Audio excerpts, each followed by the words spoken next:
and stand for the Pledge of Allegiance. I pledge allegiance Pledge allegiance to the flag of the United States of America, to the republic for which it stands, one one nation, under God, indivisible, with liberty and justice for all. Roll call.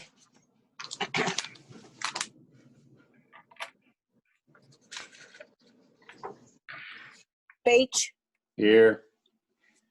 Philippos, Here. Harvey here, Kenders, Here. McLaren, here. Nogi, Here. Novacek, Here. Ulander. Here. Okay. Public comments on agenda items only. Do we have any public comments? We do not have any public comments. Okay, the board would like to welcome Mr. Ozagovich. The time is 7:11. We'll make it a 10-minute interview. So, Mr. Philippus, when you say I'll hit start and time that 10 minutes. Okay, thank you. Mr. Ozagovich, please tell us about yourself, your experience, and what has led you to apply for the position of the York School Board.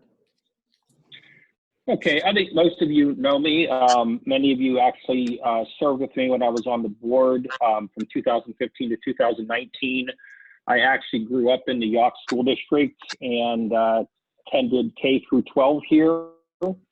Part of my experiences have also led me outside the district where I lived for 9 years. During that time, it actually I think it helped shape my perspective of the York School District when I came back, because I was able to see things that worked well in other districts and I was able to see things that didn't work so well. And it gave me a fresh set of eyes to really understand what we do well here and areas where we could improve. My professional background is that I'm an electrical engineer. I've spent the better part of 30 years in the same field, which is technical design of heating systems for the industrial and commercial markets. And I believe that I can use that experience and my interactions with clients and contracts and overall communications and problem solving to continue to serve this board, to serve this district, and to serve the students. That's primarily why I'm applying, and I've expressed my interest in doing so.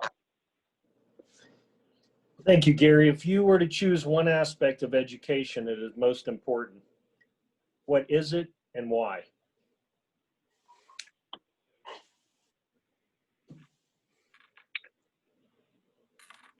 I think the most important part of education really is helping the individual student find what their real strengths are. And I think there are a myriad of ways to do it. Not being an educator, I would be remiss and probably sorely lacking in the ability to truly elaborate on it, except that I can only tell you from my prior experience, my mother was only high school educated, my dad was only high school educated, and my mother, from the time I was old enough to talk and she was able to communicate with me, expressed a sincere desire that education is the most important thing that you can acquire throughout your life. And I have found that that has been absolutely true. So whatever method is necessary, there are oral learners, there are or visual learners, there are kinesthetic learners. I think that if you have a well-balanced faculty, I believe that faculty can tap into that resource for whichever way that particular student learns. And I think that based on what I've seen here at York School District, I think we're for the most part, we're achieving those results. I see good scores in our district, and I see a lot of people being very successful as they come out of York. Thank you, Gary. What do you believe your core responsibilities are as a board member? I think to act as a trustee in a lot of ways. I've served on church trustee boards, my prior experience within the district itself, to understand that the role really is to to provide the best services, to the best educational experience for the students. And you do that by working with the faculty through the administration. I think it's important that we do it in a fiscally responsible manner.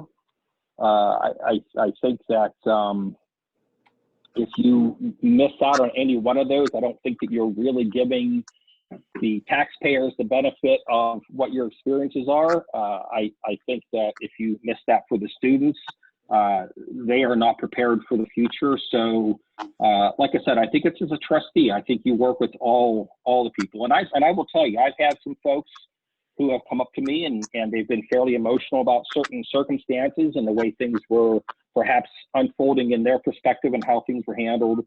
And I think my ability to be a problem solver, to really listen to people, I think that communication, it's not necessarily a board position, but in representing the board, I think that's been a very strong suit. And that's something that when folks are done discussing the issues with me, I think that they have walked away feeling much better about how we handle things. Thank you, Gary. Do you have any questions for the board? I really don't. I mean, one of the things I will just flat out, admit to everybody, or at least state to everybody, is that in my time away from the board, I have this past year, COVID notwithstanding, my company went through an acquisition. And so that took a lot of my time away from me as far as staying really abreast of what has been happening within the district and within the board itself. But I can tell you that I have gone back. I have listened to a lot of the meetings and tried to get the flavor and feel for some of the issues that you folks are traveling or are dealing with right now. And so I think that I could hopefully come right up to speed and be, part of a good positive influence in as far as working with all of you.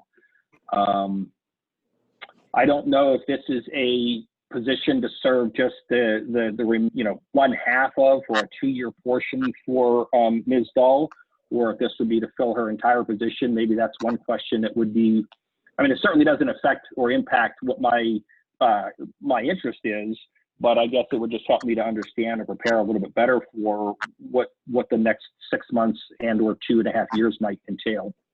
This position will be until the end of November, and if you would seek election, you would have to run in the springtime for the, okay. I believe that would be for a 2-year term.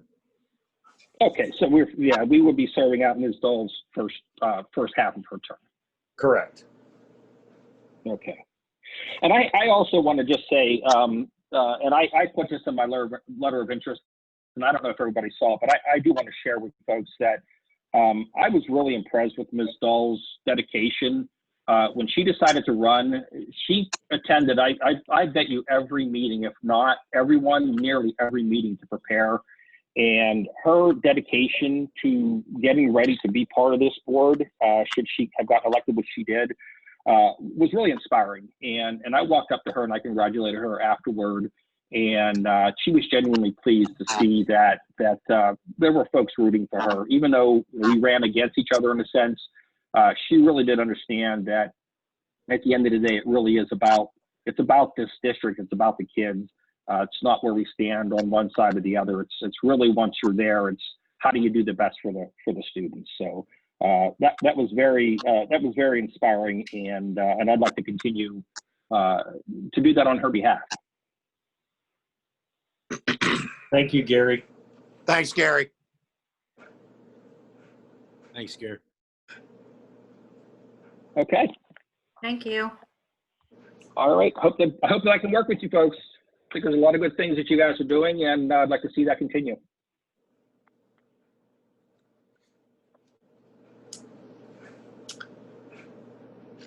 So, Dr. Sardi, do you want me to go ahead and hang up at this time?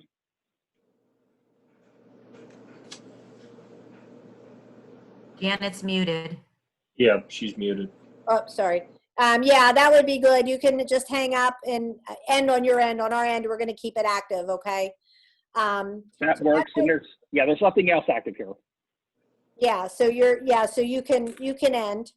Next on the Okay. docket, we will, thank you, Mr. Ozagovich. Next on the docket, we have Mr. Waryanka. He is also coming in by call.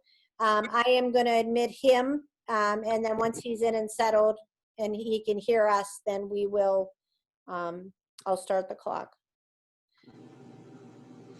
So, Mr. Waryanka, can you hear us? You have to unmute. I will, if you could unmute.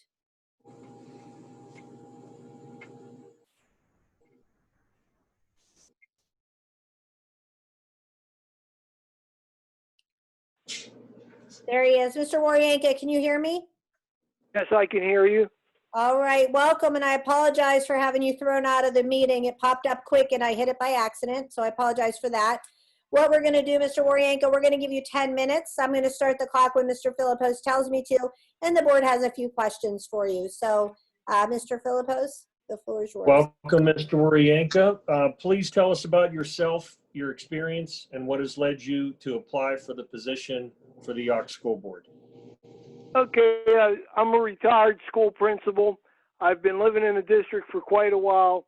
Whenever I saw the position come up, and just basically based on my 38 years of experience in education, I just thought at this point maybe I could help out, maybe do some good for the school district. I've always thought the school district was a really good one. My son graduated in 17. He's now a senior at Penn State, and I see a lot of other kids up there. So I just always saw it as a good district, thought maybe I could help out. I don't really have any political aspirations or anything like that, or any agendas or anything. I just saw the opportunity and decided I would apply. Thank you.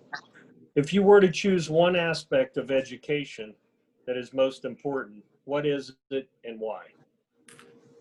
Well, it's always about the students, no matter what other things are going on. The students are why we're there, why I was there, why the school board's there, just to help those kids out all the time and give them the best that we can possibly offer them.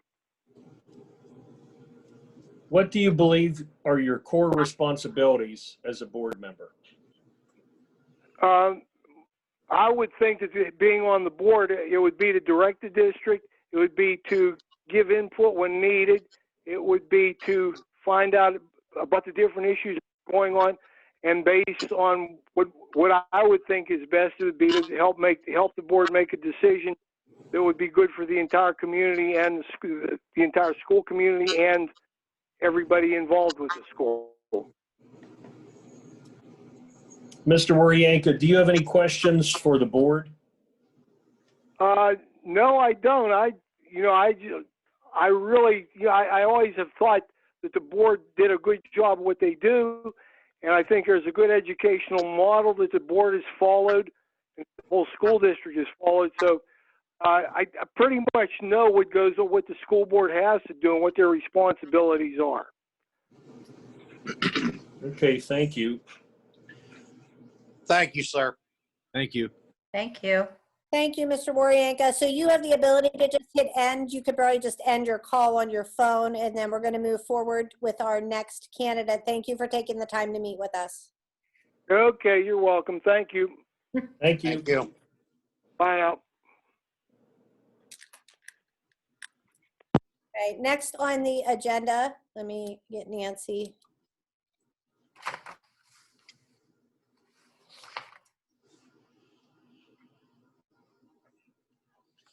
Hi, Nancy. Can you hear us?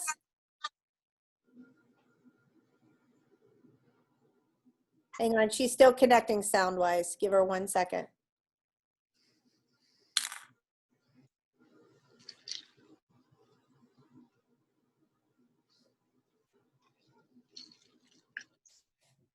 I think she's good. I don't think she has sound as of yet. We cannot hear you.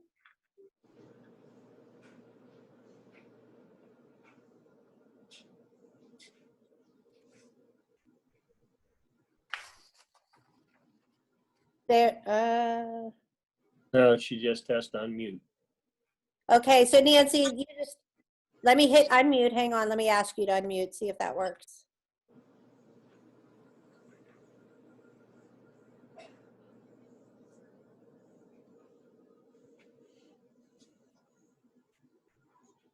Nancy, if you can hear us somewhere on your screen, maybe down to the bottom on the left, there should be a microphone.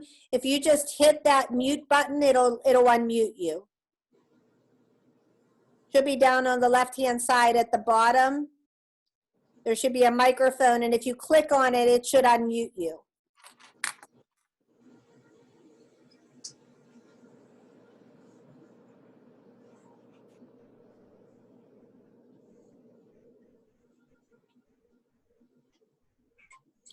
She's unmuted. There you are. Nancy, can you hear us?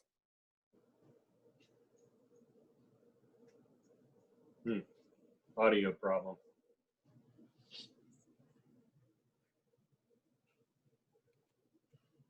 She's definitely unmuted. It could be the headset, maybe. Is the headset plugged in to the socket is the question, because you are definitely unmuted.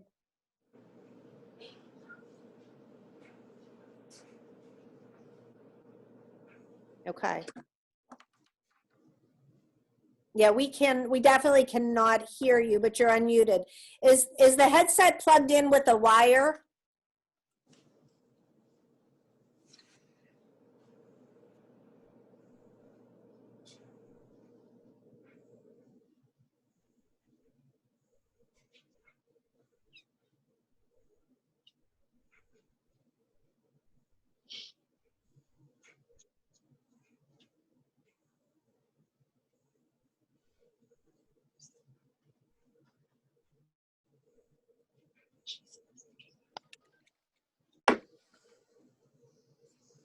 Can you hear me at all? Yes. We And I can hear you can. now. Perfect. Okay, can you hear me now? Yeah, There you you're are. perfect now. Oh, hooray, hooray. Okay. All right, so Nancy, we're going to do obviously a 10-minute interview. You're next on the docket. I'm keeping the time, and Mr. Philippos is asking the questions. So welcome, and Mr. Philippos, the floor is yours.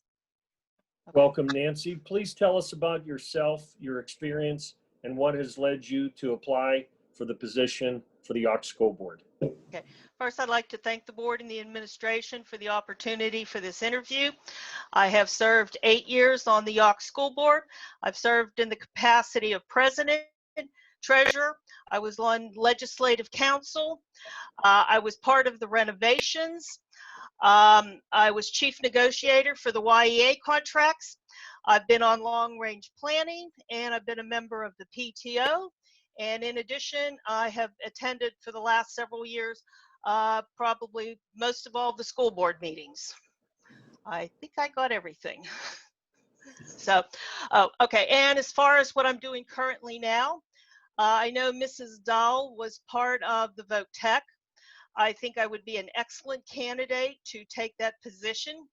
I have been member of the Citizens Advisory Committee for the last several years. And if the board isn't aware of what the Citizens Advisory Committee does, what it does is it brings in professionals, business people in the various fields down there at the Vote Tech. We come in once or twice a year. We have a conference with the instructors down there, and they discuss with us what the problems are or what their concerns are or what the children are learning down there at the Vote Tech. I'm part of the horticultural department. I know right now, looking at this with the COVID, that they're probably running into some problems because I know the classroom at the horticultural department isn't a very large department, and I can't even imagine how they're doing social distancing. I've done programs for the children at the Vote Tech. I've brought in my carnivorous plants. And if you want to see children's eyes light up, you should see them when you bring in the bug-eating plants and there's a type of insect in there and it's still alive and its legs are kicking. These kids light up like anything. They can't believe that they could see a plant actually eating a bug. And it just simply amazes them. So I've been a good part of the, like I said, the Vote Tech for many, many years down there, and I would fit in quite nicely. In addition to that, I'm also instructor at WCC in continuing education. I'm not doing that currently now because of the COVID. I've been teaching there for several years, and I also teach teach horticulture. I can really understand what teachers go through because it takes a lot to teach sometimes. You have to be in the right state of mind. You have to be well prepared, and you have to be feeling good. If you're not having a good day and you have a headache or something like that, it could really bring your game down. Also, as far as that, I have clearances dealing with children because of being a teacher at WCC. I've had classrooms where I normally teach 2 hours, and I'll say to my students after about an hour, I'll say, do you want to take a break? And they'll say, no, no, no, keep going on. And that's kind of really, it gives you a really good feeling that you've really held their attention for that long, that they really want you to keep teaching. Nancy, I want to yeah. try to finish all the questions Okay, so you okay. can get your 10 minutes in. Okay. If you were to choose one aspect of education that is most important, what is it and why? The most important aspect of education, I think probably being able to relate to your students. I think the thing with education is, I think a lot of it is deals with money. I believe that if you had an abundance of money, you could probably have the best educational program imaginable, but unfortunately it doesn't work that way. I would really like to see that somewhere down the line there is a difference in public funding as far as education. So that's where I go. Thank you, Nancy. What do you believe are your core responsibilities as a board member? Well, I think my strong suit as being a board member would be in finance. I am a graduate of the American Institute of Banking, and I've worked in banking for 10 years. What the American Institute of Banking was, it was a school that the banks in the Pittsburgh area brought in professors from the University of Pittsburgh who taught us basically economics and finance. I think each board member has something to contribute. Everyone has their own expertise on the board.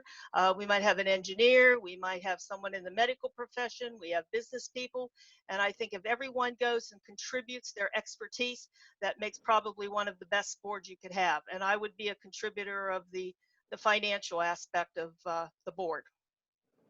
Thank you, Nancy. Do you have any questions for the board? No, I don't. Thanks, Nancy. Thank you, Okay. Nancy. Okay, thank you. Thank you for the opportunity. Thanks, Nancy. Thank you. Okay. Okay. Next up, let me hit stop and reset. So while Nancy's logging off and ending her meeting, we're gonna let in Harry Glasser is our next interview.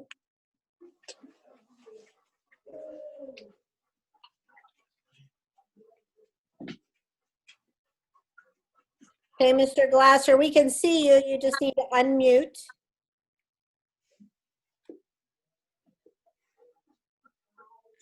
Can you hear me now? Yes, yes, we can. So Okay. Philippos is going to go through, ask you a few questions with regard to the open and vacant position. Welcome, Harry. Good to see you. Hello. Tell us about yourself, your experience, and what has led you to apply for the position of the Yawk School Board. Okay. I'm a member of the community, a business owner in the community.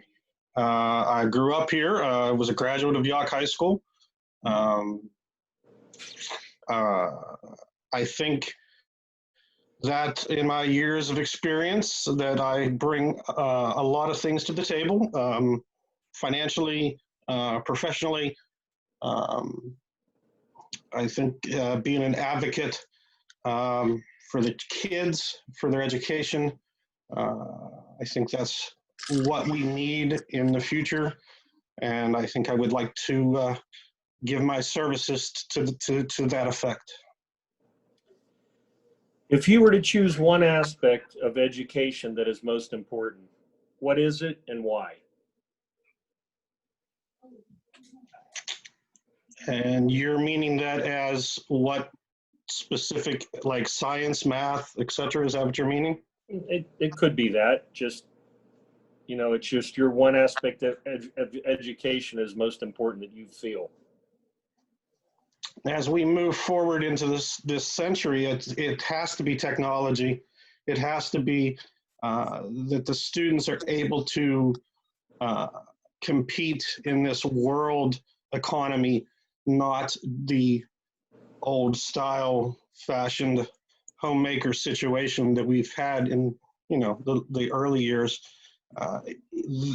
They have to be able to handle what's coming down the pike, and we have to give them a solid foundation to be able to adapt to whatever comes in the future with technology. What do you believe your core responsibilities are as a board member? Well, I would say there's at least three off the top of my head. One would be a representative of the community, a champion of education for all children, and it would also be a partner with the rest of the administration and the superintendent in moving the Yawk School District further. Do you have any questions for the board? Well, how long does the vacancy still exist? Till what time frame? It would be to the end of November of this year. To the end of November of this year. Okay. And what? So let's clarify, Harry, I'm the solicitor, I'm Christian. Let's just clarify. That's when the vacancy would exist to. If you would want to run for that seat, you would still need to do that and get into the primary this fall. Understand. This spring. Yes. Spring. Which doesn't leave much time. Okay, very good. Understand. Do you have any other questions? What is there a specific parts of the board that this seat is working on? Like, was this person? Do I have to, like for financials, or do I have to work with budget, or is it just in general en masse as a group of directors? Well, this seat opening would be for a position on the Budget and Finance Committee. Okay. And yeah, we feel we've moved negotiations. So yes, just Budget and Finance. And I think there were a couple other positions Sandy had. I think Wellness Committee, and she was on negotiations, but we've moved Mr. Nogi to that committee. Okay, very good. Do you have any other questions? Not at this moment. Thank you very much. Thank you. Thank you. Thank you.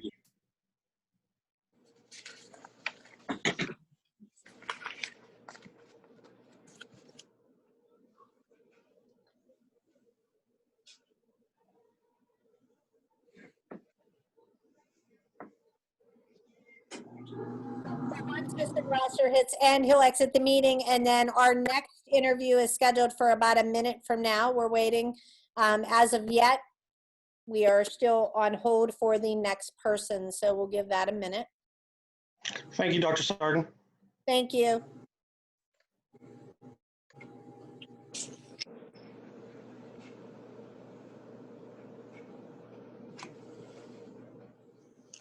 Okay, I am letting in. Our next person on the list for 7:40 is Linda Knorr. Linda is logging on right now. She'll need to just unmute her mute button once she's on and settled. Linda, can you hear us? Yes, can you hear me? We can. So we are doing interviews for about 10 minutes. Mr. Philippos is asking the questions and I'm doing the timing. So Mr. Philippos. Welcome, Linda.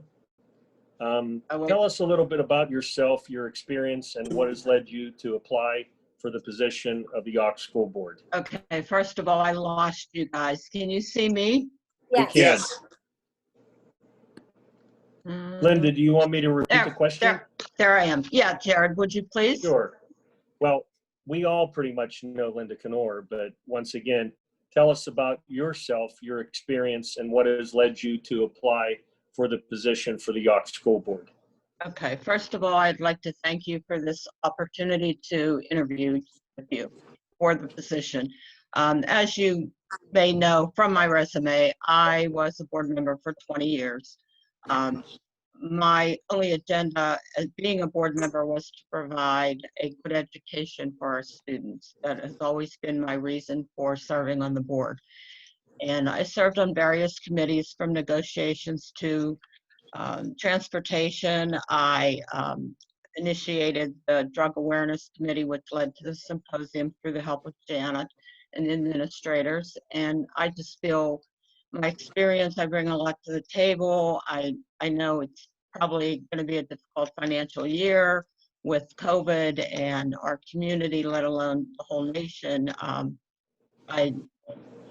We have to be creative, I would assume, in finding ways of where we're going to balance our budget and maybe have to reach out to legislatures or whatever it takes.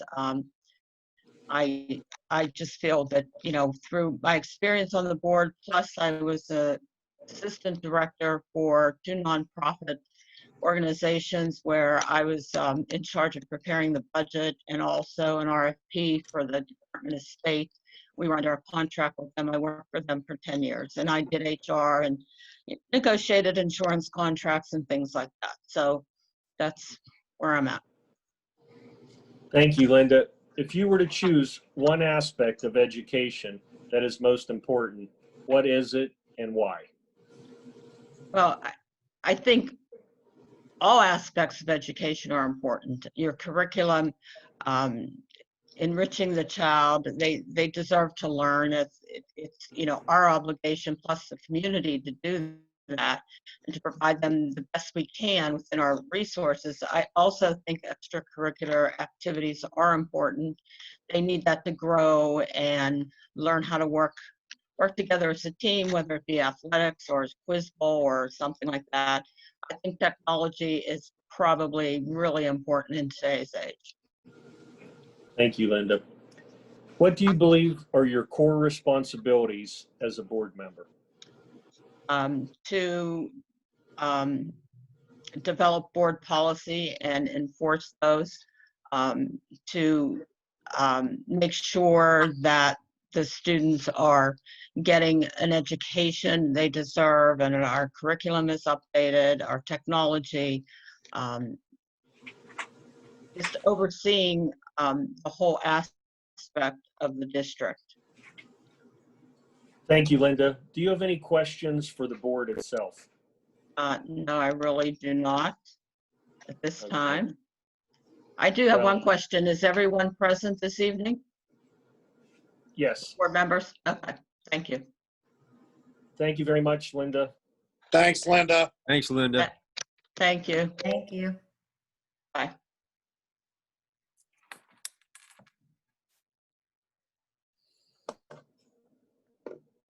Okay, we have a few minutes as Linda logs off before we let our next candidate in. So we could just be. I'm trying to leave. Okay, it wasn't popping up. Thank you. Thanks, Linda.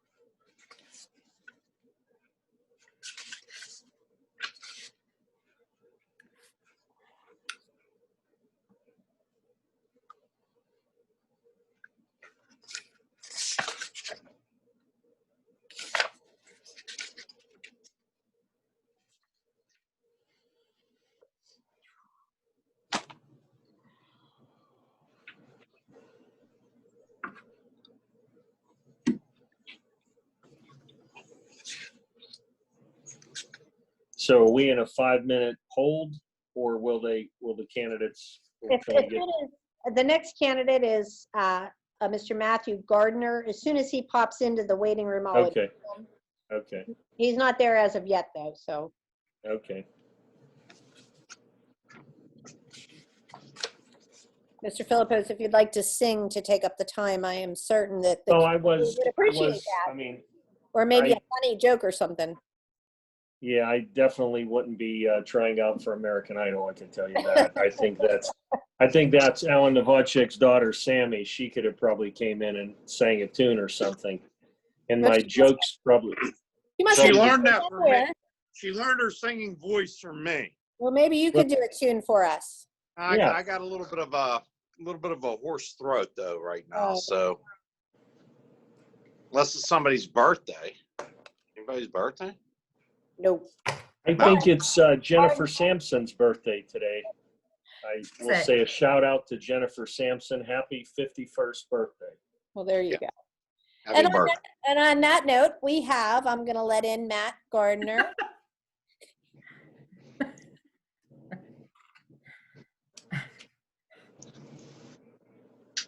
All right. I believe he is connecting to audio as we speak. I believe we have with us Matt Gardner. He is muted. If you could, Matt, unmute. Yes, hello. Hi. So, Welcome, Matt. Matt, we are going to do a 10-minute board interview. I'm going to time it. Mr. Philippos is just going to ask you a few questions. So, Mr. Philippos, the floor is yours. Welcome, Matt. Thank you. Tell us about yourself, your experience, and what has led you to apply for the position for York School Board. Okay, well, first off, good evening to everyone. I appreciate you taking the time to listen to me. My name is Matt Gardner. I have been part of the York School District my entire life. I went to York, I graduated in 1990. My father was a teacher at York for about 35 years. So I'm very familiar with the school district and also, everything the community has to offer for us. I got an engineering degree after the University of Pittsburgh, or after completing my time there at the high school. I got an engineering degree from the University of Pittsburgh, where I then held various leadership positions for large corporations. Most recently, I worked for a corporation called Wabtec Corporation. It's a Fortune 500 company. It was originally started by George Westinghouse in 1869. It was originally called Westinghouse Air Brake. Wabtec produces trains, locomotive, freight cars, transit vehicles, basically everything in the rail market. I had a position, vice president. General manager was my title. I ran 3 businesses on behalf of Wabtec, 2 of which here were in Pennsylvania. 1 was in Cleveland, Ohio. I had profit and loss responsibility for those businesses. In total, I had about 400 employees. Total revenue at my most recent job, it was about $75 million per year that I was responsible for the profit and loss of the business. I started there in 2015. I was very successful in my tenure there. I spent about 5 years working at that corporation. And in my 5 years, I had increased the profitability of 2 of the businesses by a factor of 3. And when I'm talking EBIT, earnings before interest and tax, factor of 3, which is, I think, very impressive. The other company in Cleveland, Ohio, I improved their profitability by a factor of 2.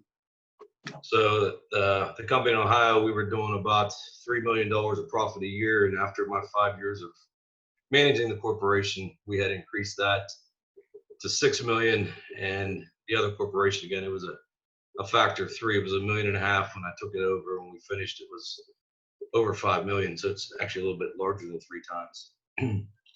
Previous to that, I worked for a company called Bombardier Transportation.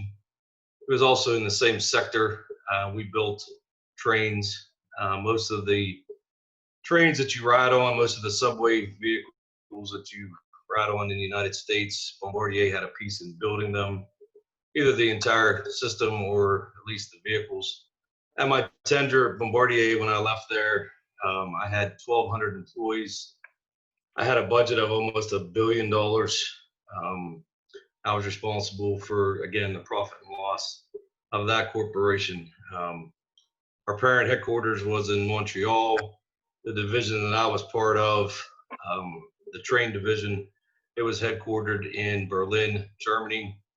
I spent many, many years of my career with Bombardier, traveling to multiple continents.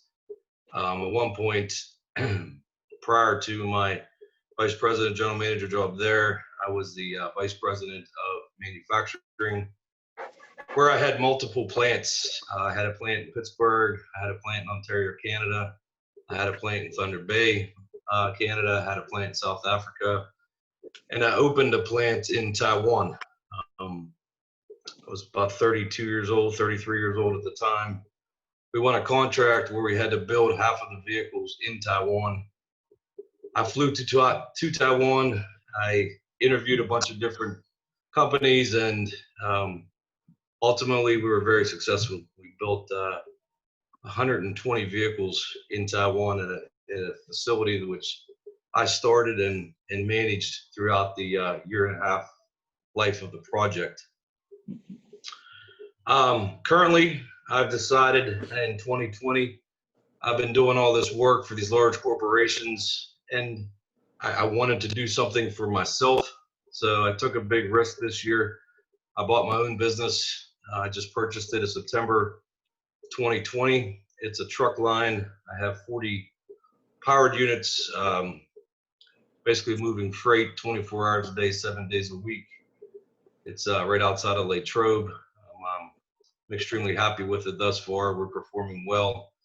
I've almost grew the top line by 100% since taking it over in September. So profitability of that company is working extremely well. Why do I want to be on the school board? I think number one. Just so everybody knows. Go ahead. Okay. So why I want to be on the school? I just want, we have 2 more questions after this, so I just want to make sure you have enough time. Okay, sorry, just trying to give you a complete background. No, that's no problem. So why I want to be on the school board, number one, I think my education, my experience with business can help with business decisions with the school, because the school is definitely a business. I mean, I believe it personally needs managed as a business. I believe with my background with my father teaching there for 35 years, I could be a benefit. I have a young child who I care deeply about, who's in Mendon Elementary. And I would like to see the school board run, in an efficient and effective manner so that, the students get the education that they need. Thank you, Matt. If you were to choose one aspect of education that is most important, what is it and why? I think what's most important is that we look at the curriculum and, we ensure that what we're teaching our children, they can use in a real life application. They're all going to graduate and they're all going to enter the real world. Some may choose to go to college, some may not. But whatever we teach them, I feel it needs to be something applicable, something that they can use, something that they can, grow to an adult and be a good member of society. Thank you, Matt. What do you believe are your core responsibilities as a board member? I think number one, again, is to make sure that the school is managed as a business.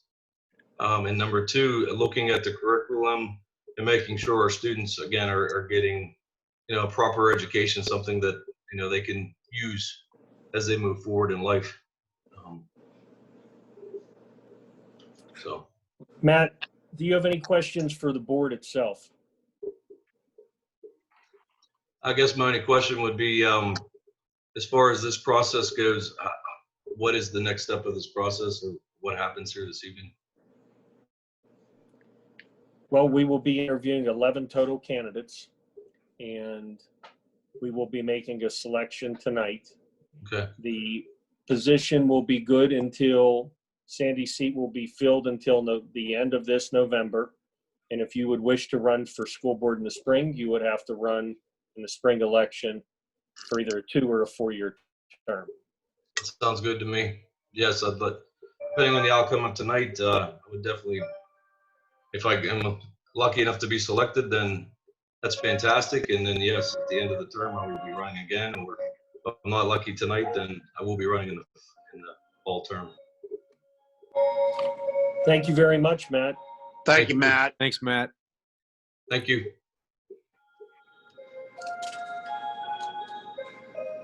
Sorry about the background clock music, but I guess I'm free to exit the meeting at this point. You are, Yes. thank you. Thank you.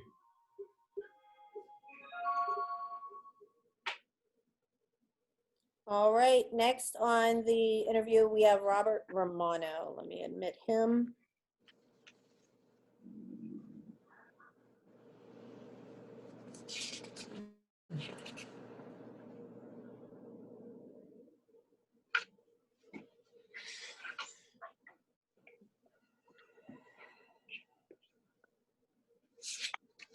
Okay, Mr. Romano, you are on. You just need to unmute yourself. How's that? Can everybody hear me? Yeah, we can Yes. hear you now. So we are gonna, we're gonna do a 10-minute interview. Mr. Philippos is gonna ask the questions. So Mr. Philippos, the floor is yours. Rob, welcome. Jared, how are you? Good. Please tell us about yourself, your experience, and what has led you to apply for the position for York School Board. Well, most of you know me. I'm not a lifetime resident of the district. I moved here in 1997. I run a building remodeling renovation business all my life.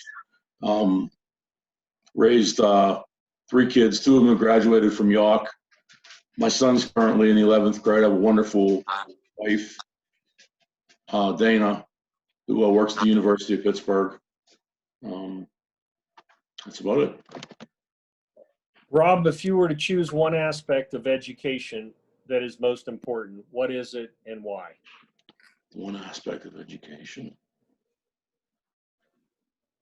I think it's the most important that when you're done with your high school education, it's well-rounded so that you have a taste of everything. So that the student would have an opportunity to experience a lot of different things and really find themselves, and so when they move on from their basic education, they can really know what they want to do with the rest of their life.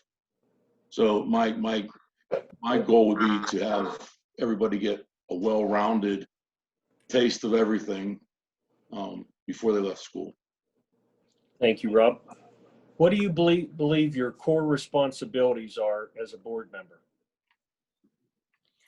Look out for the best interest of the district. Try to vote your conscience and what you feel is right, and be honest with people. Try to answer their questions. There's a couple of board members that I'm better friends with than the others, and whenever I've had questions or issues and gone to them, they've always gotten back to me and my wife and my family. It hasn't always been what we wanted to hear, but it was always an honest answer. So I think that's the biggest thing is leave the politics aside, leave the personal, not personal feelings, I guess personal feelings aside. Try to work with all the board members and do what's best for the district and the community. Thank you, Rob. Do you have any questions for the board? No, I don't think so. I really haven't thought about any questions that I would have for you. Sorry. No problem. It's unfortunate you're in this situation. I think that Sandy would have been a heck of a board member. She didn't really get much of a chance, but she certainly had the experience and the community behind her. It's just unfortunate she didn't get to serve. Well, for the Hey, year Rob. for the year she served, I could tell you she did an outstanding job, and she will truly be missed by this board and our community. I know she had the community's best interest at heart. So I'm Thank sorry. you, Rob. Thank you, Rob. Thanks, Rob. You're welcome. That's it, guys? That's it. Okay. Thank you. Hey, one thing before you go. Can I say one thing? Yeah. Okay, I just wanted to say good luck with whatever you decide. Good luck. You know, try to make the best decision that you can for the community, whatever that is. No hard feelings anyway. So, you know, that's all I want to say moving forward. So, thanks, guys. Thanks, Rob. I appreciate all you do for the community. Thanks, Rob. Thank you. Good night.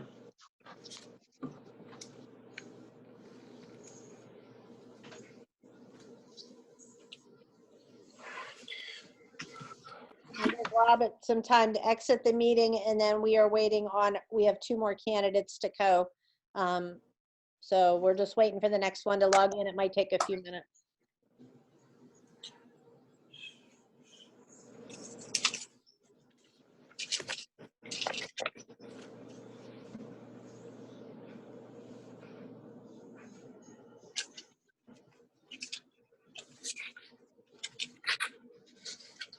I think next time, Dr. Sarden, we're going to have some background music or something. Something.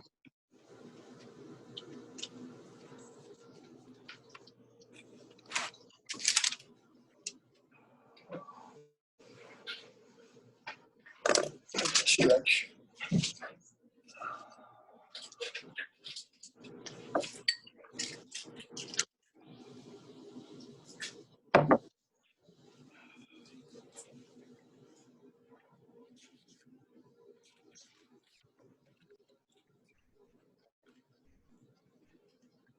So that's 9 candidates down, 2 more to go. No, 8 candidates down. We had one withdraw. We had 2 withdraw. Oh, We had- 2? Yeah, Okay. we had 2 withdraw due to work commitments.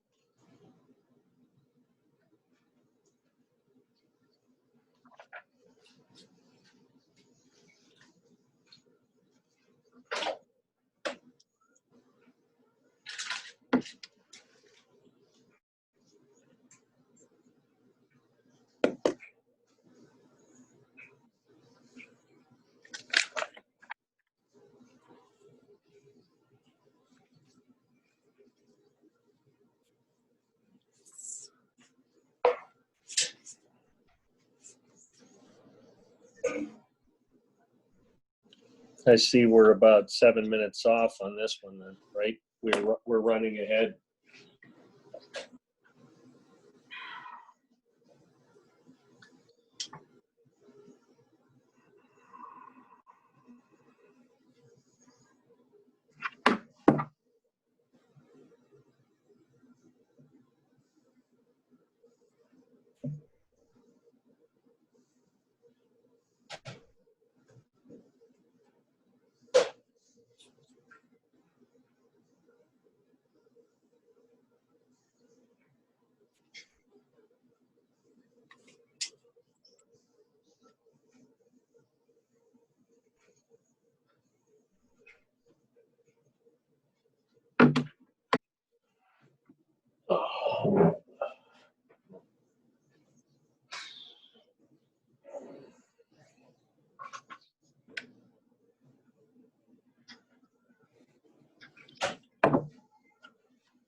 So I still think we have about 3 more minutes to wait unless Mr. McPherson comes in sooner, so.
All right, Mr. McPherson is here. I'm going to let him in.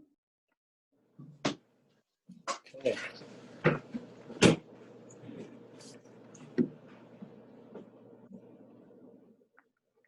So, Mr. McPherson, we just need you to unmute your microphone so that we can hear you.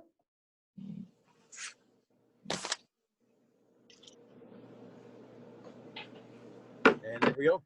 All right, so can you hear us? I can. Very good. So we're going to do about a 10-minute interview. Mr. Philippos, the floor is yours.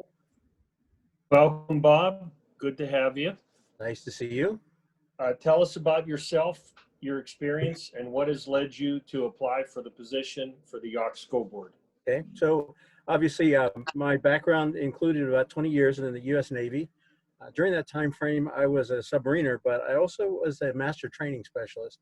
About halfway through my career, I realized that the school that I'd been going to, all the schools that I've been going through for all those years, I was really very interested in the learning process. So the Navy has a program that takes about 2 years for you to go through, and you combine your technical skills with learning skills.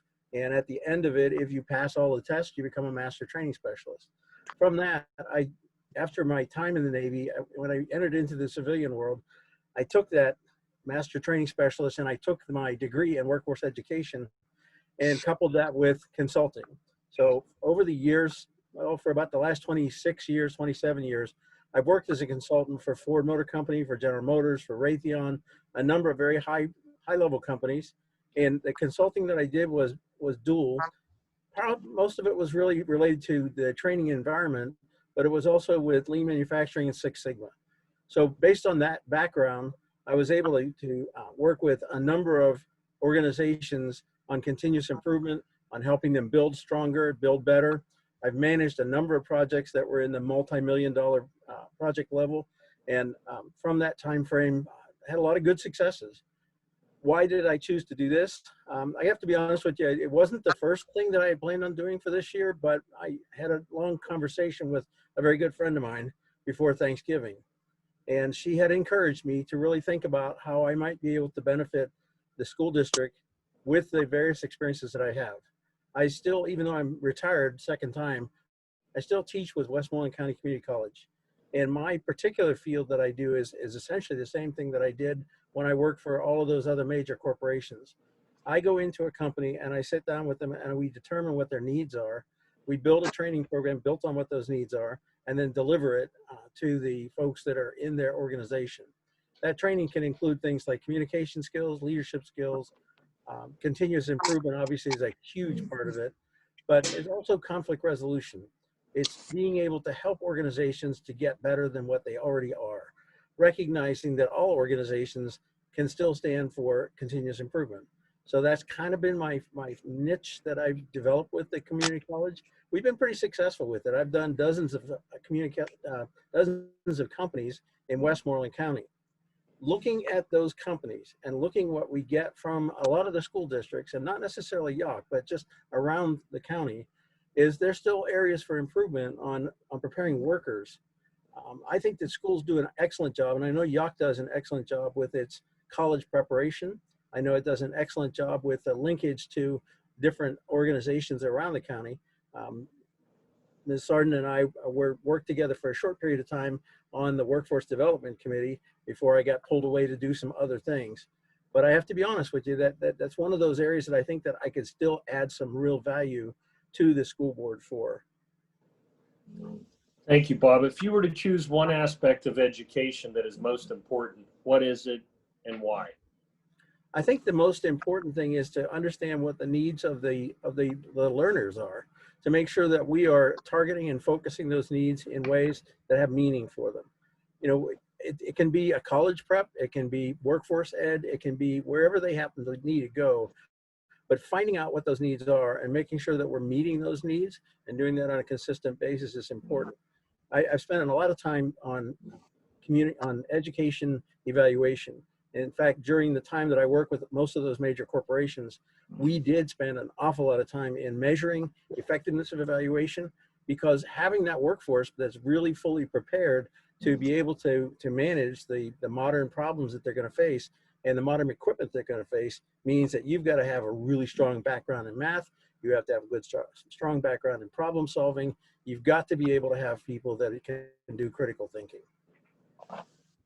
Thank you, Bob. What do you believe are your core responsibilities as a board member? Well, as a board member, I think it's working with the other board members and with the administration to make sure that we're staying true to the things that we said that we were going to do as far as the mission and the vision for the organization. It means understanding what that mission is. It means that we create the young people that are going to go out into the world who are ready to participate in life, participate in the workforce, participate in college. I think that the school board needs to make sure that they have the resources available for that. You know, I've done a number of years of grant writing. I've done a number of years of grant seeking and been successful with that with organizations. So I think it's making sure that the school board is addressing the day-to-day needs, but also making sure that we pay attention to the mission and vision. Bob, do you have any questions for the school board? Yeah, what are the biggest challenges that we're facing right now with COVID? I mean, I see a lot of stuff on social media, and I know that you guys are doing the best that you can under the circumstances. Is that one of the biggest things that we're facing right now? Yeah, I'm sure it is one of the biggest things we're facing, but I think hopefully we're in the back end of this with vaccines coming around the corner, and I just hope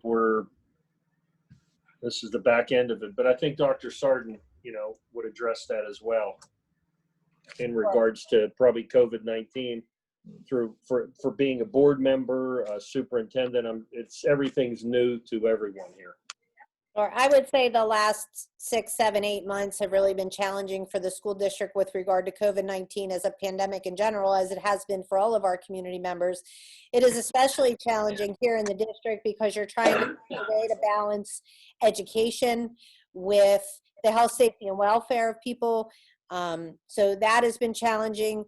The concern regarding money and funding and where it's coming from and taxes. So, you know, the health, safety, and welfare and education always take precedence, and then you worry about those funding sources and will the funding be there and how is that going to impact us in the long term. So if you were to say, you know, coupled with that, we worry about our community and we worry about our children's, not only their education, but their mental health and stability at home. And so there's so many issues that we're trying to combat right now while making decisions in the best interest of everyone. And I can tell you that this board has done their very best by that. And it has definitely been a challenging situation for the last almost a year now in March. So it's been challenging across the board for everybody. But I can tell you that across the board by everybody has stepped up, done their part. Our staff has done a great job educating kids. And, our guidance counselors have done a good job checking on families, mental health wise. So across the board, although it has been challenging, I think that as a school district, we've done our part to step up and do the very best we can based on the circumstance and situation. Bob, do you have any other questions? I don't really. Thank you for your time this evening. We appreciate it. All right. Thank you all. Thank you. Thank you.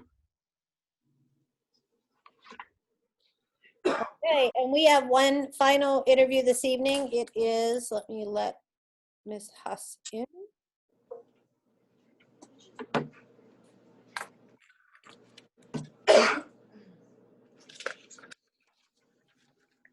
All right, we have Gina Huss with us this evening. I'm just going to ask Gina to unmute so we can hear you. Can we hear you? I hope so. I'm unmuted. Can you hear me okay? We can, thank you. So it says we're going to do a 10-minute interview. Mr. Philippos, the floor is yours, and I'll do the timing. Thank you. Welcome, Gina. Thank you. Tell us about yourself, your experience, and what has led you to apply for the position of Yawk School Board member. Sure, absolutely. So, I mean, I've grown up in Sutersville. My dad built my house here before I was born, so I've been here forever.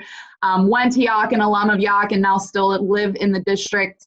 I graduated from Edinburgh. I do have my bachelor's in English, in 7 to 12, and my master's as a reading specialist as well, K to 12. Taught 3 years for the Rockwood Area School District, which is out in Somerset County, Seven Springs area, and now I currently teach for the Keystone Oaks School District. So moved out of the district for a little bit, but I'm back, as I'm, closer to home now, so commuting back and forth to Pittsburgh. So decent amount of experience in education from the educator's point of view. You got tenure under my belt now, get to see it with fresh eyes. As far as why I applied to run for school board, even though I'm not working in the district, I've always been passionate about the area. Going to Yawk, I had a wonderful experience all through school. Was able to take advantage of a lot of the opportunities that were offered to me education-wise in the community. I know a lot of you guys, I worked with a lot of your kids growing up, coaching, things like that, and just helping with the community. And that's always been something I've enjoyed doing from the time I was in school to out of school. And, immediately as soon as I graduated college, I was ready to get back in the area, and kind of get back to seeing everyone and, being involved in the community. That's important to me.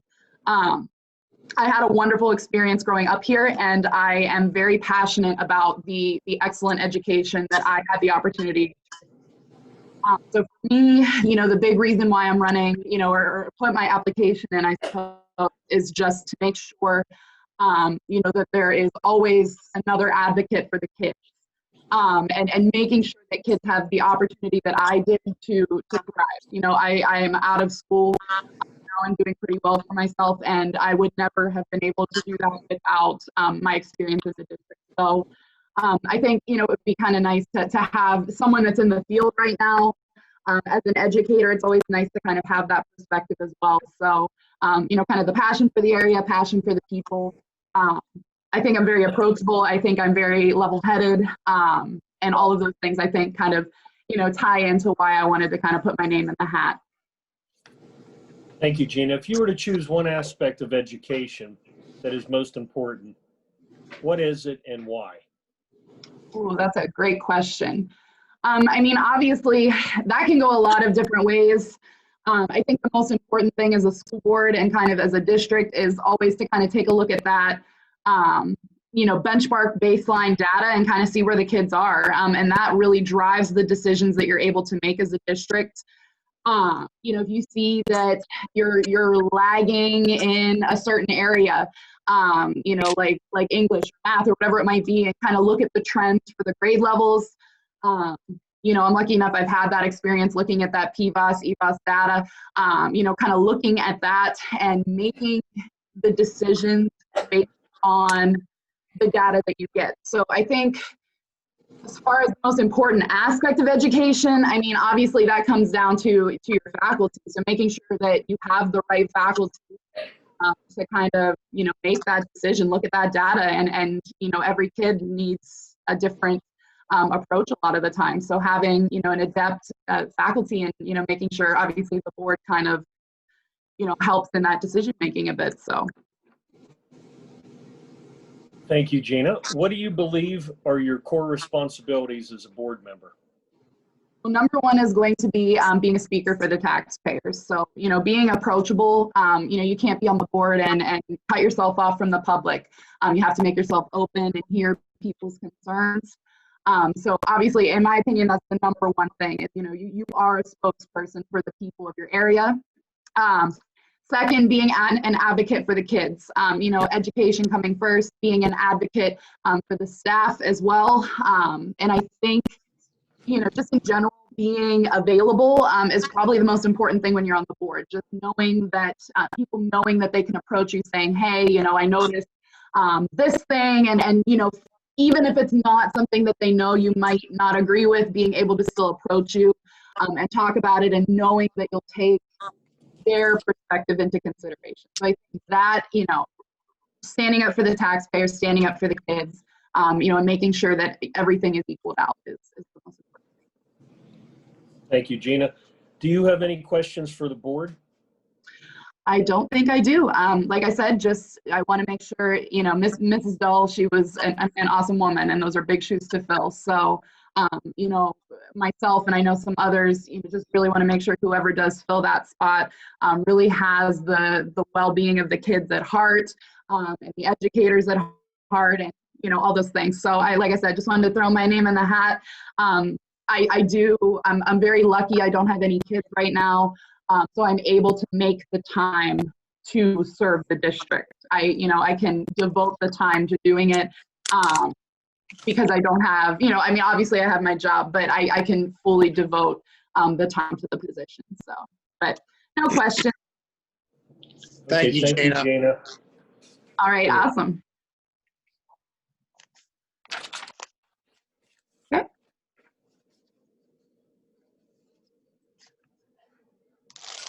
Sorry, I was muted. I said thanks, and we'll give you a second to log off. And then I believe Gina was our last interview for the evening.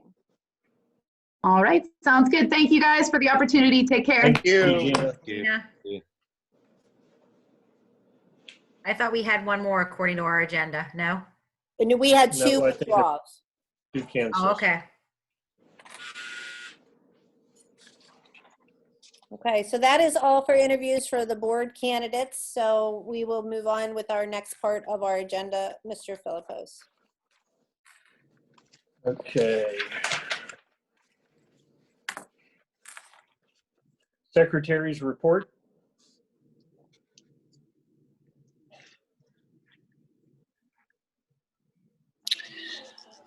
Executive session was held on the following date, Tuesday, January 26th, 2021 for personnel and litigation. Thank you, Sue. I need a nomination by the board to serve as Yawk School Board Director for the vacant seat until December 2021. Nancy Bickus-Neal. So nomination for Nancy Bickus-Neal. Do I have a second of that? Second by McLaren. Second by McLaren. Do I have any other board nominations? I nominate Gary Oskovich. Nomination for Gary Ozagovich by Sue Harvey. I need a second. I'll second that, Eulander. Second by Amy Eulander. Any other board nominations?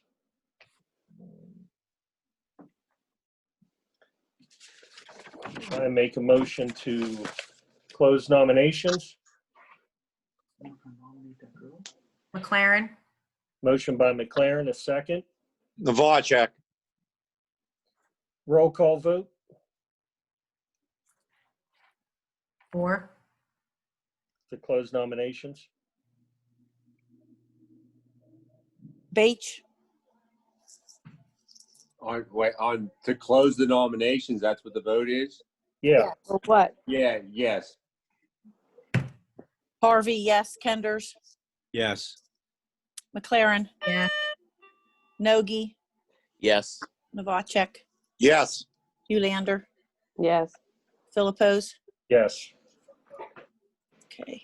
Then we need a motion now to either vote for, this vote will not be a yes or no vote. It will be a vote for either Gary Ozagovich or Nancy Bickus Neal.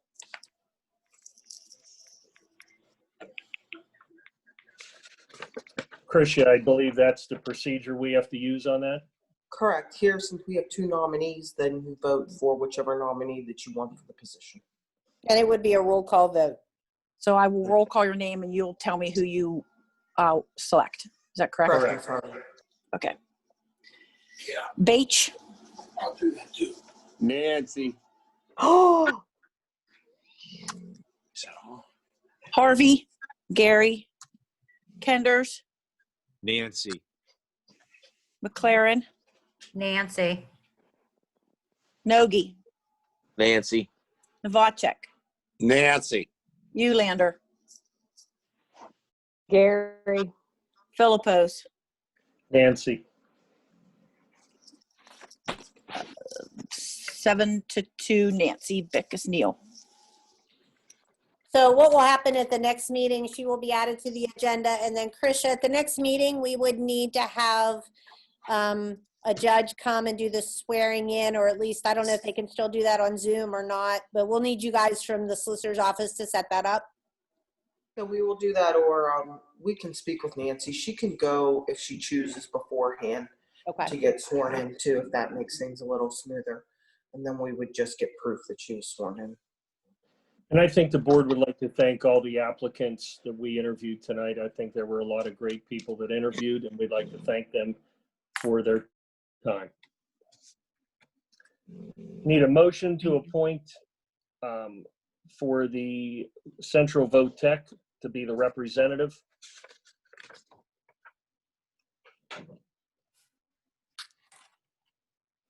I'll make a motion to appoint Nancy Bickus Neal. Motion by McLaren for Nancy Bickus Neal. I need a second. Novacek. Any board questions? All in favor, aye. Aye. Aye. Opposed? Motion carries.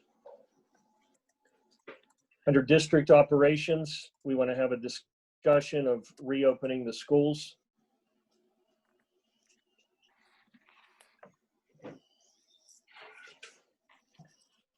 So over the course of the last, and I can start the discussion. So obviously over the course of the start of the pandemic from March until now, we have done our very best to balance education with the health, safety, and welfare of our students, our staff, our community.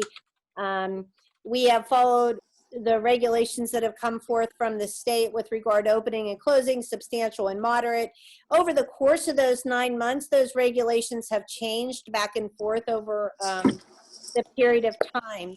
Most recently, back in, I can't remember if it was October or November. It might have even been a little bit before that.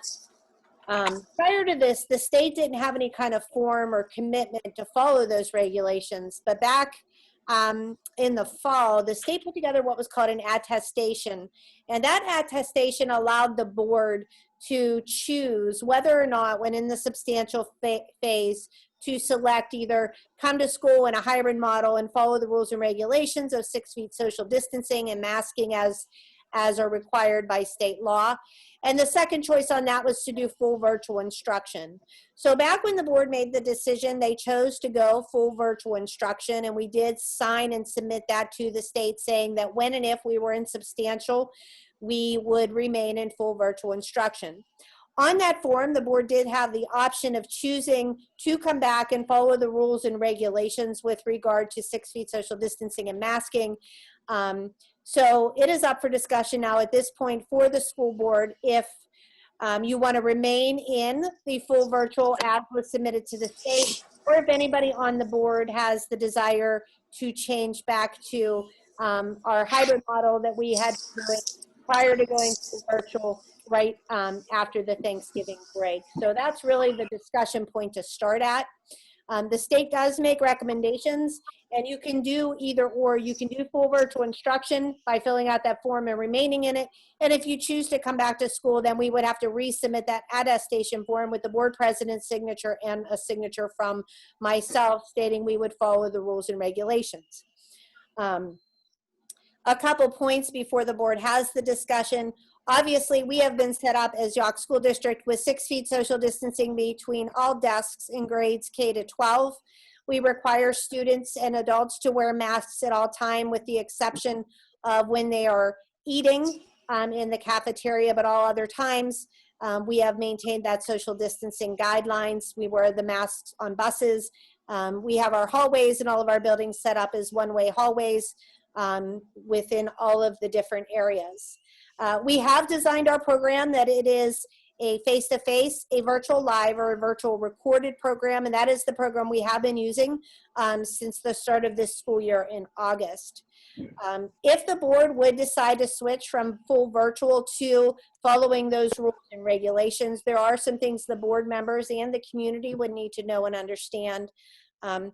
First of all, obviously parents, if we would decide to come back to school, the parents still have the option of the face-to-face programming, the virtual live program, or the virtual recorded programming, as long as we are able to maintain 6 feet social distance and wear masks during the course of the school day.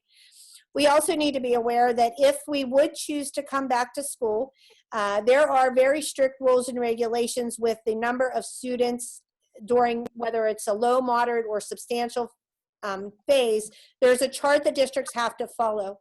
Right now in Westmoreland County, we are in the substantial phase. However, our numbers are the lowest they've been since prior to the Thanksgiving break. We are at, I believe, 8.8% positivity rate for the last week, as well as a 156.8 out of 100,000 residents. So the laws or rules that are set for moderate transmission rate are a percentage less than 10%, and we do meet that criteria as a county at 8.8%, but the positivity rate per 100,000 people needs to be 100 or less. And that number is still above and still makes us stay within the county in the substantial range of transmission. When in the substantial range of transmission, if a school building with less than 500, and that is all of our school buildings at this point in time, when a school building at less than 500 has 2 to 4 positive cases of COVID-19 that has been in the school, then the state is recommending that that specific school is shut down for 3 to 5 days. So meaning if we would have 2 cases of COVID-19 positive test at any of our buildings, then that school building itself, just that building, would have to shut down for a minimum of 3 days for cleaning.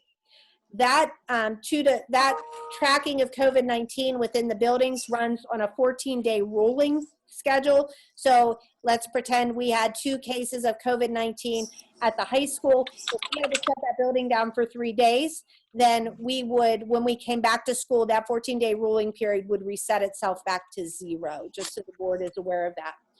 When you would have to close down a school based on having positive COVID cases within the school, not only would the school shut down for that 3 to 5 day period, but also any athletics activities, they would also have to shut down during that period. Now, right now we do have athletics running in full virtual, but we are able to do that because we do not have anybody in the school that would have brought or had any cases of COVID-19. But once we're back in school, we would have to shut down and clean that facility for 3 to 5 days. So athletics and education for that building would be shut down for that period of time. Obviously, this is a difficult decision. As we all know, students learn best when they are in school, but we also know that with COVID-19, the medical piece of it is unpredictable as far as transmission of the transmission of COVID-19 to and from people. We are in the process of looking for vaccinations and getting vaccinations done for our staff. That does take, right now it takes 2 shots a period apart from each other, and then a period of time after the second shot for people to become immune. But once you have the shot, there's no guarantee that you aren't able to transmit it either. So the masking issue I would anticipate would be something, and the 6-foot social distancing, regardless of circumstance, is something that will have to continue throughout the course of the rest of the school year, if not into the future. So those are some of the things for the board to consider. Like I said before, we did sign full virtual. So if the board decided to make a change to that instruction, then we would have to re-sign and resubmit that attestation to the state and re-put that on our website. I have a question, Janet. When do the new numbers come out? Friday? The official numbers actually come out on Monday. They are posted Friday, but then over the weekend they go through and they look and they kind of verify the numbers. So the official numbers don't actually come out until Monday, although they're usually posted sometime Thursday afternoon or Friday morning.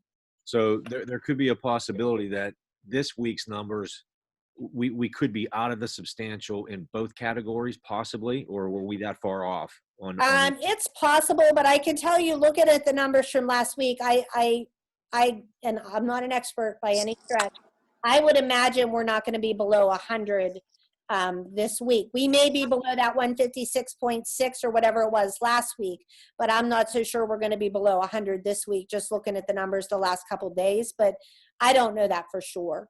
All right, thank you. You have staff that is still quarantined?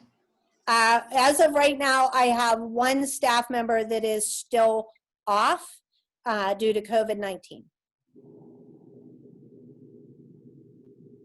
And despite using all of the regulations, face mask, social distancing, I mean, we still saw numbers in our district of, the outbreak of COVID. Yes. Yeah. In fact, I can tell you, like this past Monday, and we have added it at the request of some of the board and community. We have put our COVID numbers. They are available on our website for that 14-day ruling. The numbers are cumulative right now since we're not in school, so I put all those numbers up. But I can tell you this past Monday, we had a number of cases at West Newton and the middle school, of which out of 10 cases, 3 positives and 7 quarantine. So in that case, if those students are face-to-face students and are in school, the middle school for sure would have been shut down for 3 days, and then West Newton possibly, because we're still waiting on 2 tests to come back. So, and that was just this past Monday. That was just one day.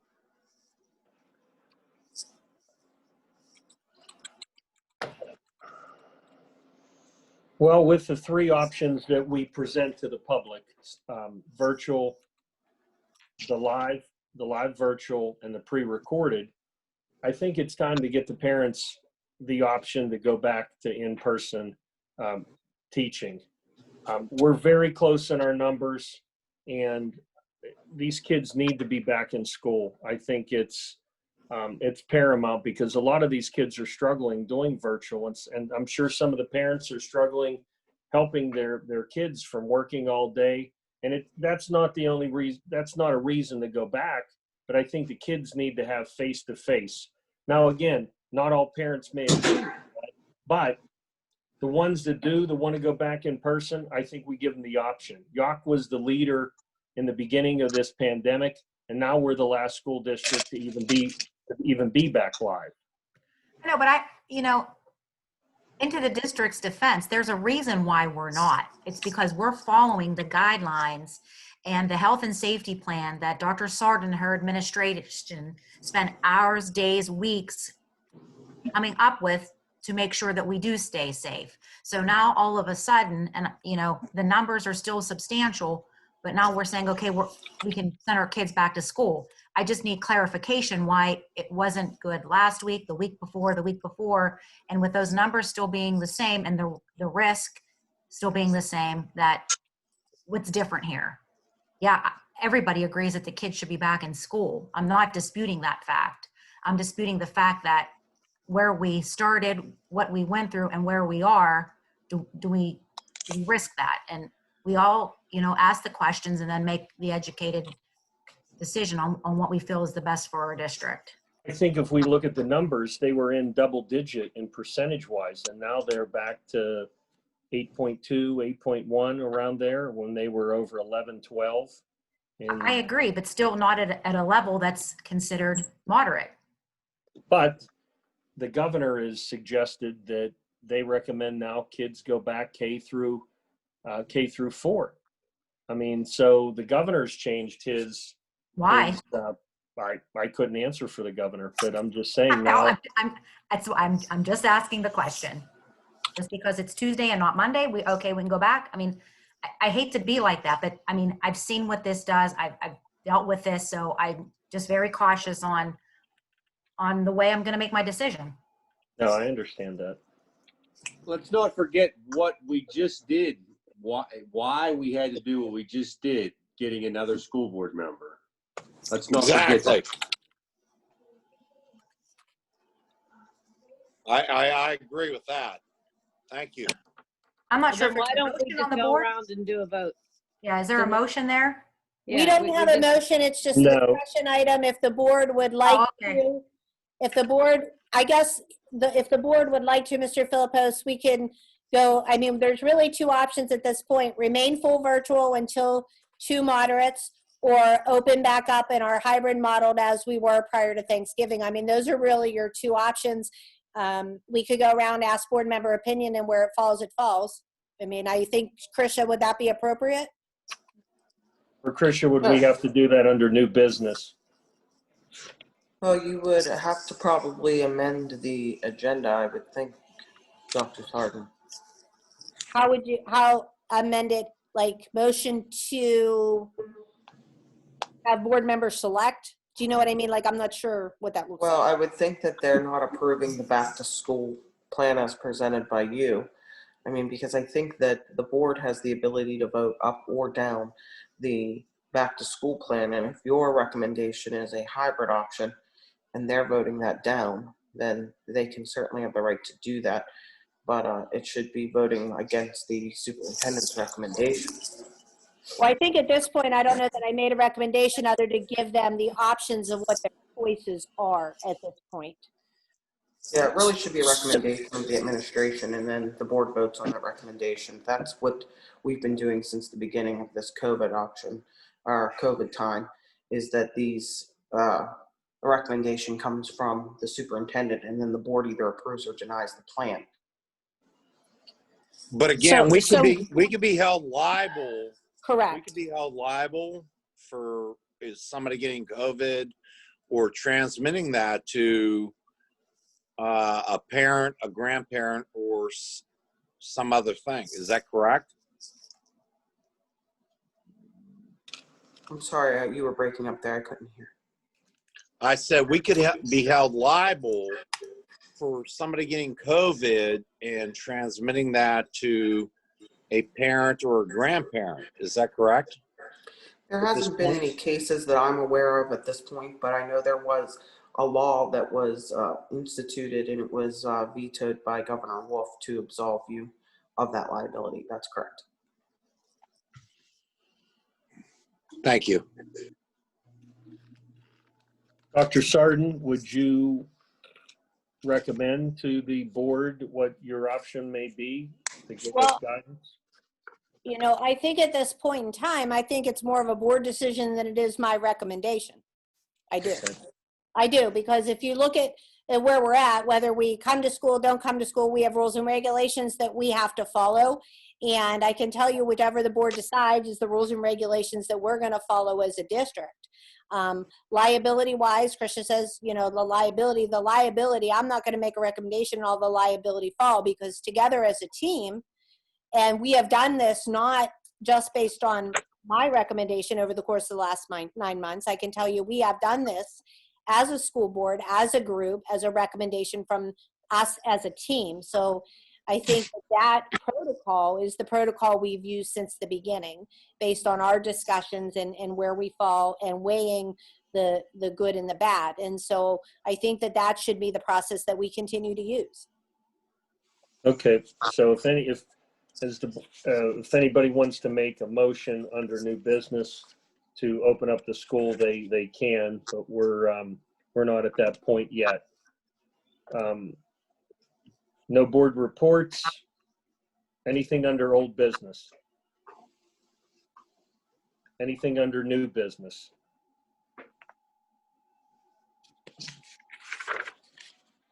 I do have something with new business to discuss, and board members probably received some information on it from Dr. Sarden. I had spoke to Scott, our athletic director, over the weekend in regards to trying to get the middle school sports that are indoor sports, winter sports, played at the high school. Two reasons. One, at the middle school, because of capacity limitations, no family or parents, whatever, can come in to attend any of the games. At the high school, because we have a larger seating capacity, which I think the high school gymnasium is 800, and at 10%, that allows for 80. The high school games do allow 2 parents to come in. It would take some logistical changes on Mr.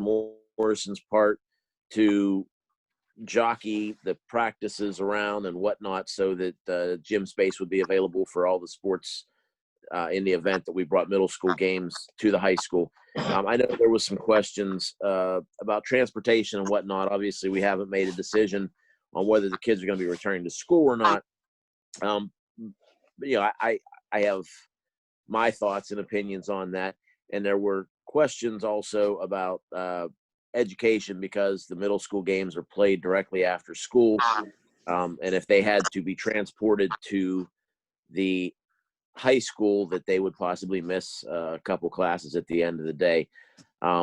Being that we do have the option of virtual recorded, if the students did miss their last 2 classes, and again, it's a limited number of students for boys or girls, basketball, for example, they could follow up with those classes.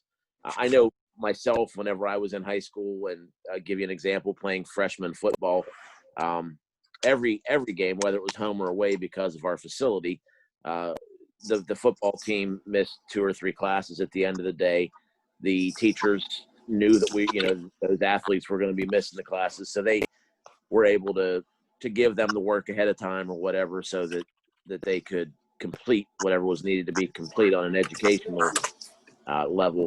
But the second reason for moving them there is not just for the family being able to see the games, but we do have the system that we voted on last year to have put into the high school gymnasium that allows those games to be broadcast live.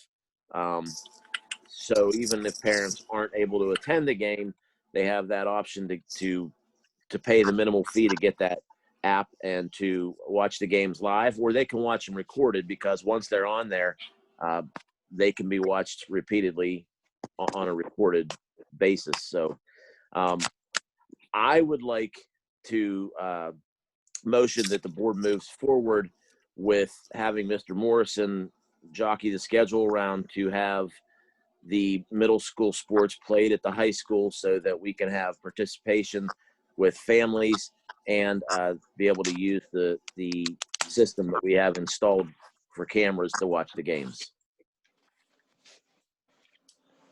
Okay, there's a motion on the floor. Do I have a second?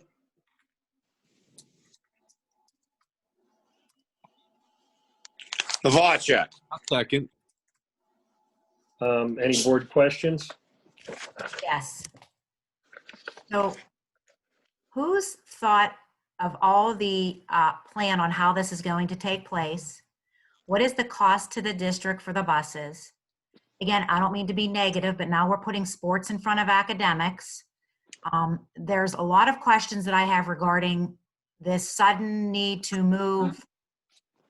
Or how many basketball games is it? There's about 5 left, I think. I think there's about 5, yes, with the middle school. Nancy, you do realize that we provide busing for every away game to begin with, as it is. And of these 5 games, not all of them are home games. Number 2, education-wise, I can attest to the fact that all of the sports at the middle school, when they play away games, they leave early. They don't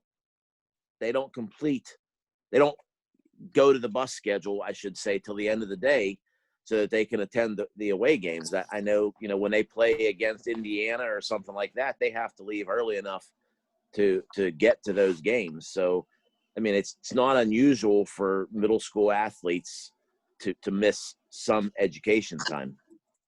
Yeah, but there's a lot of other things going on in the district right now. And then what about the gym time that who's using the gym at this time that they're coming up there for That this? was some of them, and I had a pretty in-depth discussion with Scott about this.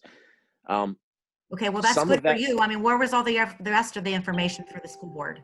okay, some of that would be able to be just moved to later times. Also, that the middle school gym would open up at those times, so those teams could practice there. Now, this is, again, So we then don't the know high if school we're, students are going to have to travel to the middle school. and the middle school to the high school. Nancy, right now we're virtual. Guess what? Half the team is driving from Smithton. So for them, it's closer to go to the middle school. It's only going to be an inconvenience for the people that live, we're a 93 square mile school district. No matter what we do, there's people traveling from both ends of the district. So on some days, it's going to be more convenient for the people that live on the Harmony side of the district. On some days, it's going to be more convenient for the people that live on the Roughdale side of the district. That part of it to me seems kind of irrelevant. The coach will be given a schedule at the beginning of the week. Okay, the middle school's playing here on Wednesday. We're going to hold our practice at the middle school from 3 to 5 or whatever that may be. And as far as your question about, I know there's a lot of things going on. You're darn right. There is a lot of things going on. And this is probably the worst time to be a school board director because of COVID and the decisions that we make on a daily basis and the things that we have to think about and put effort into. But to give some normalcy to these kids, I think is paramount. Nothing is normal in their life. So if we can put them in a gym and have mom and dad cheering for them, that brings a little bit of normalcy for their lives. And I know that doesn't affect every single student in the district. So you could probably look at it and say, well, it's fair for some kids, but not for others. The ones that made the choice to play the sports, I think to give them the opportunity to have a little bit of a normal experience. And even though there's only a handful of games left. Well, why was this all of a sudden brought up then? Well, because I had no idea that parents weren't able to be into the middle school games to see their student athletes play. I just found this out about a week or so ago, tried to come up with an idea. So I made, as the head of the athletic committee, I made the call to Scott and I said, hey, what can we do? What about this concept? So Dr. Sarden, what was your input on this? I heard about it after he spoke to Mr. Morrison. There's, a couple issues here. As far as knowing, I mean, the health and safety plan and the state regulations clearly depict how many people you're allowed. Our gym holds 360. At the middle school, you're allowed 10% of that, which is about 36. When you do basketball, that 36 is taken up by the two teams, the refs, the coaches. So there's not a lot of room for parents to come to the gym and be involved. We had thrown around after this discussion had occurred, if we're back in school, academically, kids, if we want to start the game at 3 or 3:15 at the high school, kids are going to have to leave early. And yes, we do have kids get out of school early, but right now in the district, that 2:20 to 3 o'clock time frame is time when kids are in school that they get tutoring or extra assistance. And I can tell you a lot of our kids, just based on the current situation, need that time to get that tutoring and extra assistance. So they're going to miss out on that time. So it's not just a matter of missing classes. It's actually a matter of missing some time that they could be really focused on their academic piece of things. Another option we discussed was possibly being able to do some type of videoing from the middle school gym that families could watch it, whether it be through a Facebook Live or something to that effect. And then obviously you brought up the other point about transportation and the cost of transportation, because yes, we do have budgeted for away games in that, but there would be a cost to have kids back and forth between the two buildings. So, but we haven't had a lot of away games, so some of that savings would be a wash at this point. My bigger concern is going forward, and I know this was part of, I think, the discussion, is going forward. Because we have the Pixelot system at the high school, it's always going to be better for all sports to be played there, because then parents can watch it all the time for all activities in the district. And when you start to do it for basketball or some of these other sports and give them that environment, are we willing and able to do that for all sports? And I don't know the answer to that. Thank you. We did talk about too, instead of doing all home games, maybe we pick one or maybe we pick two throughout the season, that we do that to allow, that experience for kids. Like maybe instead of doing every home game, maybe we do one or two, similar to what we do when we have the band do something up on the field, or the middle school band. Like maybe we pick a game or two that allows that to happen. I would anticipate that we're in a situation right now with basketball based on the COVID situation, but at some point it's going to open back up and we won't have this issue anymore. So maybe instead of doing all of the remaining home games, maybe you pick one or two and make it special and do a special ceremony or a special event for the kids at the high school. How many games do let's say, for example, the middle school volleyball, how many games a season do they play? I don't know that off the top of my head. I could find that out for the board. It's probably similar to the basketball, maybe a little bit less.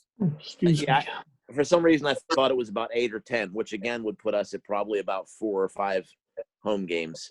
And I think these numbers are pretty insignificant. Again, we haven't utilized the away buses as much as we would in a normal year. So I don't think transportation cost, there shouldn't really be a factor for the limited number of games that we're talking about. The other issue surrounding it, whether it's an issue or not, I don't know that for sure, but you are moving your varsity and junior varsity sports from the facility that they're used to practicing in, whether it be softball, baseball, basketball, whatever, sport is in season. You are moving them to a totally different facility. So, where they're used to practicing and doing drills in that within the facility, then you're changing their facility completely. I'm not so sure that the middle school is equipped to do the exact same things that the high school gymnasium is as well.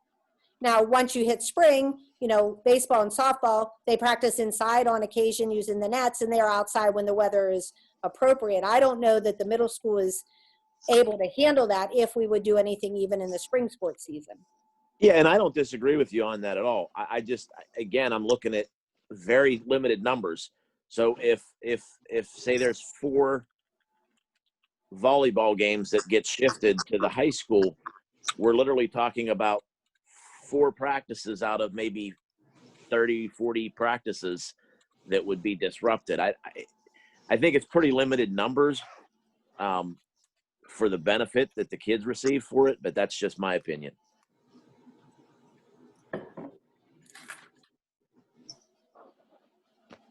Has this been discussed with the high school coaches? No.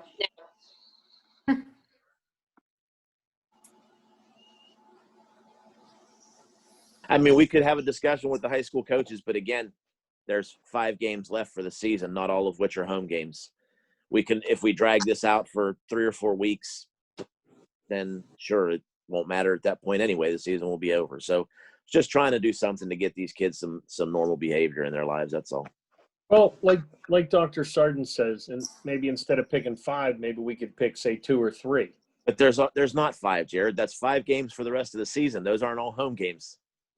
How many you're home still games only talking 2 or 3 games. Let me ask you this. Instead of the board making a motion and approving a motion to do this, can't we do a game or two coming up in the next couple weeks that we make the appropriate arrangements for it, versus setting a precedence going forward, and do our best to juggle around and see when we can schedule those games and maybe the other teams are away, versus making a motion to do, because right now the motion that the board has on the table is motion to have all middle school sports played at the high school. And I don't believe that that's the intent here, but that's what the motion says. Like, if the board says, we'd like to see 1 or 2 games played at the high school to allow parents to have admittance to see their kid over the course of the season, then that's easier to adjust to and make happen versus all middle school sports. I think that making that motion is a mistake on the board's part. I think all of us want to do our best to give kids experiences. And I think having a game or 2 experience, even if it's 1 game for each sport, that we can make the adjustments. But I think saying playing all middle school because we have Pixelot up there is a lot to expect, not only with regard to scheduling, but with regard to varsity and junior varsity time in the gym, those kinds of things. If we do it the other way, where we do, and we make sure kids get 1 or 2 positive experiences a season, I think that's easier to manage. How many indoor sports are there at the middle school? We have boys basketball, girls basketball. We didn't run wrestling this year. I don't think we had enough kids. We have volleyball. And then obviously in the fall you have soccer, and those things are outdoors, although there is occasion that they use the gym, but that's just for practice. Well, baseball's also practicing there on Sundays and lifting right now. So Yeah, but that doesn't affect game day schedules. Those are already being worked around. That schedule's already in place. That's what I'm saying. You don't have a ton of sports. So if you said, let's give kids an experience 1 or 2 games a season, that's one thing. But right Well, now, again, two games would take us through the end of the season for basketball anyway. Volleyball would be the only variable there. I don't know how many games they play. Again, I think it's only about 8 or 10. And again, yeah, okay. If the board agrees to at least give them a few of their, at least 2. Right. I would like to see all their home games played where the parents could attend. But if I'm gonna, I would rather see 2 games than say 0 games. Put it that way. I just have a question. So, and Dr. Sardin, Greg, this is what I think the way the motion reads right now to move middle school games to high school. We're talking about this is a temporary thing due to COVID because parents can't be in the gym at the middle school right now. Absolutely, So the way the motion reads right now, it does sound like we're saying move everything. And yeah, so that's one thing we need to specify here, that this would just be for this COVID period. But saying that, I mean, all these things that were brought up, the cost of the district, the timing, the logistics of it, I think there's a lot of coordination that's going to have to go on to, for these few games. I like the idea of having one game, maybe a special game, moved to the high school for each sport so that there is at least one opportunity for the parents to see their kid. But to move all of them, I think is going to require a lot of logistics. I think the high school coaches are not going to be maybe too happy because all their equipment is stored at the high school. They're going to have to lug all that equipment out of the cages, put it on the buses, take it to the middle school. There's a lot. If this had been brought up the beginning of the season, when we had time to plan and logistically figure it out, I just think that right now to try to do it and cram it in, we're going to end up doing it in a haphazard way. And I don't think that's the best way to move right now. Why don't we have? I think for the purposes of Mr. Nogi's request, I think that if the board, instead of doing that motion, if the board just says, can we make arrangements to have the last 2 home games of the basketball season played at the high school and make those adjustments, I think we wouldn't have a problem doing that. I don't know that, Mr. Nogi, your intent is to commit forever. I think your intent is to give kids and parents some experiences right now during this pandemic. And I can reword that motion. If we want to make it a motion, I will gladly reword the motion. I was in the middle of a paragraph and talking whenever I said that's the motion that I would like to pass, but I would gladly reword the motion. I'll rescind that motion and gladly reword the motion to include, during COVID in the motion, because of course I don't want every sport moved there, but we literally only have 2 indoor sports that we're talking about here because the outdoor sports are already taken care of. Middle school football already plays at the high school football field for their games. So it's not that we have an issue for that. Even if it came down to it, the camera system is already there for the games to be viewed once we hit those fall sports. I was just referring to the 2 winter sports that we have, which again are boys and girls basketball and girls volleyball. So that was where my reference was, just for those sports and just during the pandemic. So do you want to amend your motion? So Krisha, we have a motion and a second on the floor. Does Mr. Nogi have the ability to rescind and then amend, or amend and then rescind? Like, what's the proper? He can amend his motion, and if the second agrees, then we can vote on that. Okay, so Mr. Nogi, you want to amend that motion, and then if Mr. Novacek agrees, he can re-second? Yes, I would like to amend my motion to include the winter sports at the middle school just during the period of COVID. And of course, it would be reviewed at the end of this season to determine whether or not we would need to do it again for next season based on the pandemic and how things are flowing at that point. You can probably word that much better than I can. Do you want that to be for all games or just say up to 2? Considering we're nearing the end of the season, I would like to see it for all because I think it's only going to be 2 to 3 games anyway at this point. I looked at the schedule a few days ago, and I'm just having trouble pulling it up right now on my phone. So I believe it's only 2 or 3 games regardless. So I would like to just say for the end of the season for basketball, until the end of the season for basketball. And if we would like to get the schedule for volleyball and see just how many games are affected, I would even be willing to pull out the volleyball on this vote because I don't think their games start for a couple weeks yet.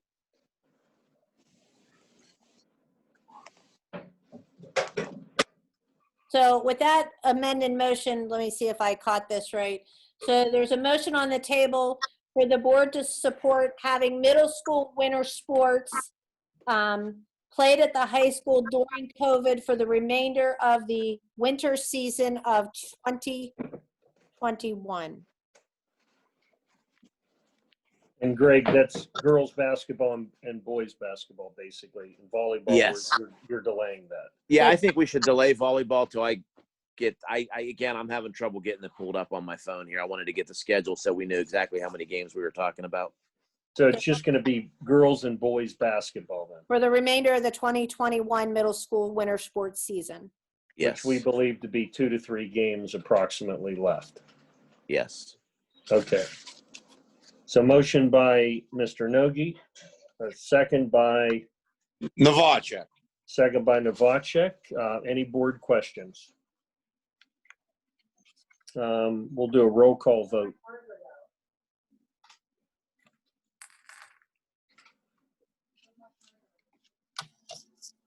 Beach, Yes.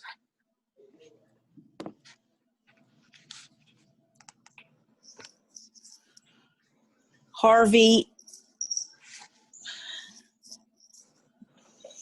Yes. Kenders, Yes. McLaren, I hate to be like this, but I'm saying no. Nogi, Yes. Novacek, Yes. Ulander, Yes. Philippos. Yes. Can somebody please make sure they talk to the coaches tomorrow too about this, please? We will. I mean, come on. Anything else under new business? I'd like to make a motion that we return to the previous model prior to going from moderate to what are we in now? Substantial. To return to that model beginning February 1st, so that our students would have the opportunity to return to school, those that want to. Do I have a second? Ulander. Second by Ulander. Any board questions? Roll call vote, please. Beach, No. Harvey, no. Kenders, No. McLaren, No. Nogi, Yes. Novacek, No. Ulander, Yes. Philippos. Yes. Motion 5-3 does not pass, does not carry. So with that being said, then we will remain in full virtual until 2 moderates. And then obviously, as a board, our next board meeting is scheduled for February 9th. So if we are not in 2 moderates by then, we can have further discussion at the public meeting on February 9th. I have a question for the rest of the board. Is there any way we could go back to 2 meetings a month? We will be so much going back information. to, we I will agree be with going that. back March, April, and May because we will be doing budgetary requirements that will require 2 meetings a month for the board. So we will be doing, the February meeting will be a 1 meeting. March, April, and May will be 2 meetings. Okay.